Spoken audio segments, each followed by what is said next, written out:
कळवण शिवपांधन शेत रस्ता चळवळीचे निवेदन। कळवण महाराष्ट्र राज्य शिवपांधन शेत रस्ता चळवळीचे प्रणेते यांच्या नेतृत्वाखाली बुधवारी कळवण तहसीलदार रोहिदास वारोळे यांना निवेदन देण्यात आले।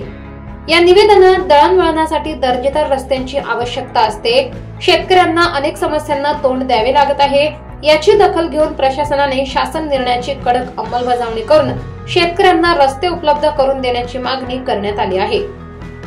रस्ता आहे तो रस्ता तात्काळ या तहसील कार्यालयामार्फत आपला जो रस्ता आहे तिथं कमीत कमी 50-60 शेतकरी आहेत। त्यांचा जो रस्ता आहे शेतमालासाठी वर येण्यासाठी वृद्ध काही पेशंट असतात त्यांना नेण्यासाठी वगैरे तो रस्ता नसल्याने आणि शाळेत जो मुलं जातात त्यांना येण्या जाण्यासाठी रस्ता नसल्याने तो आपल्याला रस्ता तात्काळ या तहसील कार्यालयांनी प्रांत यांनी ती दखल घ्यावी व आपल्या गावात त्या समस्या मांडाव्यात आणि तो रस्ता आमचा जो रस्ता आहे शेतकऱ्यांचा आमच्या बाजूने निकाल झाला आहे। 33 फुटाची शिवी सामनेवाल्यांनी पाईप टाकून त्याच्यावरती कांदा लागवड करतात। आदेशाचं पालन करत नाही, तहसीलदार साहेबांच्या आदेशाचं पालन करत नाही। आमची सर्व शेतकऱ्यांची विनंती की त्यांनी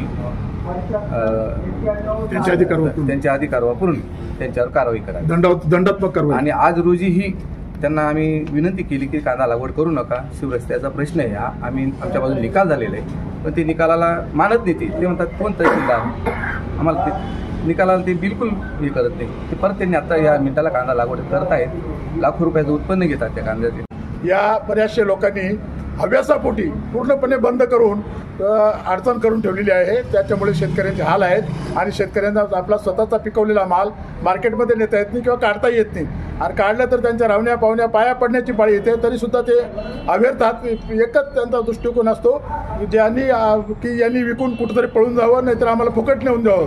पण अशा परिस्थितीमध्ये शेतकऱ्यांचे हाल थांबवण्यासाठी कोर्ट कचेरी याच्यामध्ये दीर्घ काळ लागतो, 10-20 वर्ष जातात आणि तारीख पे तारीख त्याच्यात काहीच आउटपुट मिळत नाही, पिढ्यानपिढ्या संपून जातात। तरी ब्रिटिशांनी 1930मध्ये ज्या शिवपांद्या काहीतरी विचार करूनच दिलेल्या आहेत, शिवपांद्या आणि पांदत रस्ते किंवा पाय रस्ते, तर त्या पुनर्जीवित कराव्या आणि याच्यासाठी माननीय रवींद्र आहेर, MG न्यूज, कळवण। स्वादिष्ट आठवणींचं नाव म्हणजे देशपांडे केटरर्स तुमच्या प्रत्येक कार्यक्रमाला खास बनवण्यासाठी आहे तयार। मग तो कार्यक्रम 50 लोकांचा असो किंवा 10,000 लोकांचा, पोट आणि दिल खुश ठेवणं ही आमची जबाबदारी।